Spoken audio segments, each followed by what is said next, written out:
Joining me now, live from Washington, D.C., Congressman Ben Cline represents the 6th District of Georgia. Ben knows a little something about these conventions. He won a big one over his primary convention opponent last time, Cynthia Dunbar, who's now a state committee woman. And Ben joining us now, Congressman Ben Cline. Great to have you, man. John, it's great to be with you. Swamp is boiling today. I know. What is going on today? I mean, you've just gotten there. They're you're talking to people. reverse the election today, man. We're in Judiciary Committee this evening. They're putting it on prime time. They're putting it on at 8 o'clock. So, because they think somehow that the public can be convinced that their votes don't matter and that they should let the Judiciary Committee and Nancy Pelosi decide who their president is today. You serve on the Judiciary Committee, Congressman. You're also a lawyer. So they moved it to 8 so they can run it prime time? Yeah, that's it. They're marking up the articles of impeachment. They unveiled them yesterday morning. No crime alleged, only that by doing his job, he somehow abused his power. That's the first article. And then that by going to court to defend his right to have executive privilege, he somehow obstructed justice. So those are the only 2 articles, but they're going to give speeches tonight in Judiciary Committee at prime time, 8 o'clock, so that they can try and convince America that this is somehow the right thing, that they should take control over the decisions of the people to choose their leaders. Congressman Ben Cline, is this a last-ditch effort? Because you just looked at the battleground state polls that have come out, and since impeachment has started, the Democrats have gone backwards. President Trump now has a lead over all of the Democratic potential opponents, Biden, Sanders, Warren. He's ahead by 5 in Michigan. He's ahead by 6 or 7 in Pennsylvania. He's ahead by 10 in Wisconsin. 2 months ago, he was behind in all these states. What's going on? You know, I think it's the Democrats put this thing on a slow-moving train. This some people call it a coup attempt, and you know, the train is picking up steam, but it's about to head into a brick wall that is the will of the people. And the will of the people is that they do not want this president removed from office, and no matter what they do, whether it's in the House or in the Senate, the people will ultimately have their say, and they're going to say next November they want Donald Trump reelected. Is the effort to go at prime time tonight as they unveil and mark up their 2 articles of impeachment, the Democrats, obviously, Jerry Nadler. So is this a last-ditch effort to try to influence public opinion because it's backfired on them to such a degree, and now they have no choice? Absolutely. You know, they've been poll testing the charges. They've been saying, oh, it's been a quid pro quo. Oh, it's been Russia collusion. Oh, it's been bribery. They even, you know, poll tested that to see which phrase worked best. But the problem is, and as a former prosecutor, a former defense attorney, I know this, if you have the charge but don't have the evidence, you can't go anywhere. You can't move forward.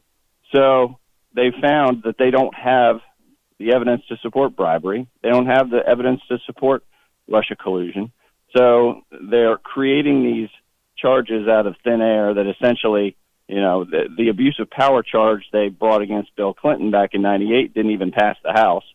So they're grasping at straws at this point, and you're going to hear a lot of hue and cry. But at the end of the day, the people know that this president did not do anything that rises to the level of high crimes or misdemeanors, an impeachable offense that requires him to be removed from office. He's done a great job on the economy. He's done a great job draining the swamp, and he should be allowed to remain in office and be reelected next November. John Fredericks Radio Network, live Washington, D.C. We're with Congressman Ben Cline. He serves on the Judiciary Committee. He's obviously part of the minority. So the articles of impeachment reading live tonight at 8 p.m. prime time. I got a question from Eric in Richmond. Eric texted in and he says, would you ask Congressman Cline, will there be a minority statement televised as well as part of this 8 p.m. charade? That is a great question. We have a right under the rules to insist on a minority hearing where we get to choose our witnesses. And the chairman doesn't have a choice. He must set a date for that hearing. And we've said it has to be before articles are voted on. He has denied that request. He is breaking every rule in the book during these hearings because he's so terrified that he's going to lose control of the Judiciary Committee like he did back when we had Mueller in to testify, and it went so haywire. So he's locked down, and he's not allowing us to make even the most basic of motions. We will each be given time to speak. So from 8 to 11, we're each going to be given 5 minutes. And so I'll say a lot of what I'm saying right now, but goes particularly to the articles themselves, and as any lawyer does, undermine the case at hand. But I'll have help from 22 good lawyers on the Judiciary Committee team on the Republican side, led by our great Congressman Doug Collins, who's our ranking member, who's from Georgia, done a fantastic job, and hopefully by tomorrow when we vote on them, because we won't be voting until tomorrow, that the American people will contact their representatives and let them know just how aggrieved they are and how ridiculous this whole charade is. So, Congressman Cline, do you have your speech ready to go, your 5 minutes? Or are you still working on it? No, not yet. I'll be working on that over the course of the day. Hey, listen, prime time, man. Right? You got to be at the top of your game. You're going to be on TV. This is going to be international, worldwide TV. I'm sure where I'm going tonight, they'll be showing it on the plane as well. So I can't wait for that. But Congressman, how many people, just to give us a sense here, layman's terms, how many members serve on the Judiciary Committee? There are about 41. I believe there are about 20. It's about 24 Democrats, and there are about 16 or 18 Republicans. All right, so they have a pretty solid majority there. So is that one of the bigger committees in terms of just sheer numbers in the House? No, it's one of the smaller. There aren't as many lawyers as you might think there are up in Congress, but so the Judiciary Committee, you got to go out there in the conference and find the lawyers who are going to do the work, and right. It's not the most prestigious committee, so it's where a lot of the work gets done, and some of it's bipartisan. All that's been shelved. There's nothing bipartisan going through Judiciary right now, and we're battling it out like the lawyers do. You're on the John Fredericks Radio Network, live Washington, D.C. We're with Congressman Ben Cline, Republican, 6th District, Virginia, on the Judiciary Committee. So you have the speeches tonight, prime time, kind of the Republicans, the Democrats and Pelosi's last-ditch effort to arrest the polling slide that they're having and trying to turn public opinion. I don't think they're going to do that tonight. But then tomorrow, which would be Thursday, you will actually vote on the two articles, not the whole House, on the Judiciary Committee, so you will vote them out of committee tomorrow. That's right. Tomorrow we'll start at 8 a.m. and we'll go as long as we need to with amendments, and we'll offer as many amendments as we can to try and put lipstick on this pig, but at the end of the day, they have the votes.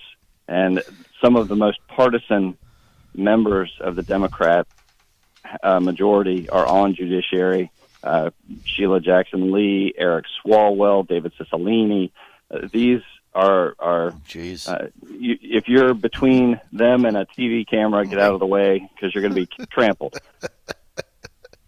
You're going to put lipstick on a pig. I like that line, but yes, if you get between, I'm just a country boy at heart, John. If you get between Eric Swalwell and the TV camera, man, you better look out or get out of the way, lest you get knocked wear a gas over. mask. Or a gas mask. Oh, that's pretty funny, Congressman Ben Cline with us. All right, Congressman, look, they're going to get voted out of committee. I don't know where they're going with this, but let's get to a couple other issues here. You made me laugh, and let's get to getting some legislation done. Okay, so it gets out of committee tomorrow, out of the Judiciary Committee. and then there'll be a full vote on it in the House. When do you estimate that? Now, they are bringing us back for an extra week next week. We're supposed to be done for the Christmas holiday this Thursday, but they're going to bring us back the week of the 20th to vote on this on the floor, along with USMCA. It's probably going to be about next Wednesday, this time next week or next Thursday. All right, so you're finally going to get, she finally got USMCA out of there, and there's a lot of speculation that, we predicted that she would get it out on the day they announced the articles of impeachment, so she had something positive to give back to for her Democratic constituents. But look, they have the votes to pass this. I mean, Abigail Spanberger, your two colleagues here in Virginia, Spanberger and Loria, both winning Trump districts, both already said they're voting for it. I don't see how they survive with this. I don't see how. Have with they Trump really? on the They ballot, both said. I'm stunned. They both said that they're going to vote for both articles. Yes, That's ridiculous. That's they said it today. An abrogation of duty on their part. They have a duty to the Constitution and to their constituents to stand up and actually call out malfeasance when it occurs. And what the Speaker is doing by rushing these articles through, no hearings in judiciary with fact witnesses, the investigations behind closed doors and intelligence. It's a sham for the American people. They should be outraged, and I'm stunned that these two are showing they must be showing their true colors if they are that liberal and that opposed to the president that they're willing to vote for these articles as is. Boy, that just that puts them at odds with a lot of the voters in their districts. That's for sure. Well, they both ran charlatan campaigns. They campaigned and said they were going to work with the president. They were going to work with Republicans. They were going to get things done. They didn't work with the president. They didn't work with the Republicans. They got nothing done. And so it's all about impeachment, same old thing. But look, Congressman Ben Cline, they're in a box. If Spanberger were to vote no on these two articles, she'll be primaried. Whether or not she'd survive, I have no idea. The same thing with Loria in Tidewater, where I live. It doesn't matter. They'd get primary. They don't want to do that, so they're kind of stuck with the AOC crackpot wing, and they're going to have to take that to the voters. Two good candidates in each district, beat them. I believe you're going to win those two seats back. Let's get to you're going to pass UMCA. Last time we were on, we talked about stopping surprise medical billing. I think we know where you are on that. You're not in favor of the government setting rates, right? Right. For that. So we've already covered that. What are they doing now with prescription drug pricing, right? You guys had I just had Congressman Scott on. He said, look, they had a bill that 90% of Congress could have voted for to get the prescription drug pricing now down. Then Pelosi poison pilled the bill. Where is that now? Well, what she did was put forward a bill that doesn't satisfy anybody. She's under the control of her left wing, her AOC wing. So when she put out a bill that actually did have majority support within her conference and actually, I don't know, it wasn't a moderate bill, but it was less communist than what has come out. They revolted, and so what you have is a Democrat bill that can't get support from the left, and so Republicans have introduced an alternative bill. It's a big bill, and I'm still reviewing it because I am a big supporter of market forces, and I think that they definitely can do more to lower prescription drug prices than certainly any government control could do.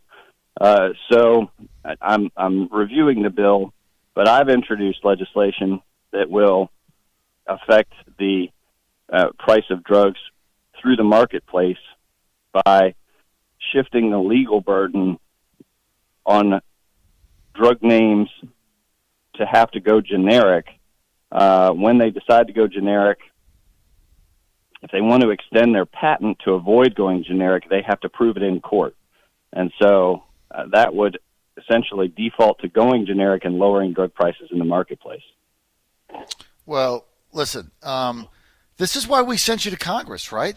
This is why you That's got right. voted there to get things done, and you're trying to get things done. And Pelosi basically, I mean, when I just had Austin Scott on, your colleague from South Georgia, I mean, he basically nailed it. He said she would rather hurt the American people than give a victory to Trump, Republicans, bipartisanship. It doesn't matter. She doesn't want anything passed.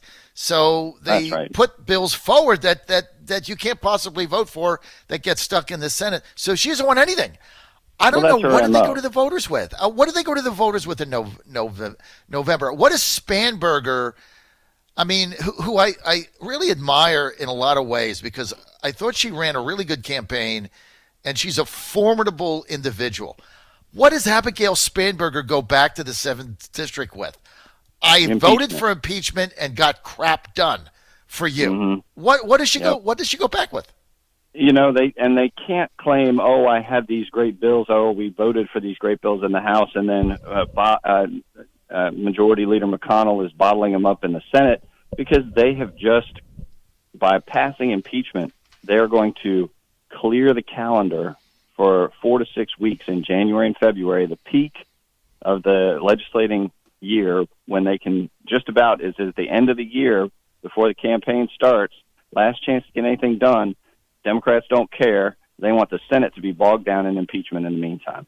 So when they say, our great bills are in the Senate and it's Mitch McConnell's fault, you call BS on them and you tell them, well, if you hadn't given them impeachment, they might have gotten something done.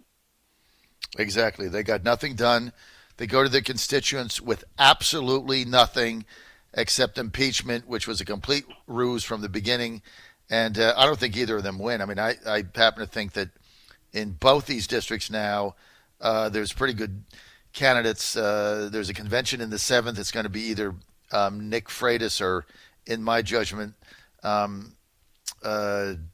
Delegate John McGuire. I think Freitas is the favorite in that, and now Scott Taylor abandoned his Senate race. We understand he's going to run for his old seat back in the 2nd district. I think he's the favorite to win there, and I think both of them lose. We'll have to see what plays out. Is the 2nd going to be by convention as well? Have they decided whether the 2nd's convention?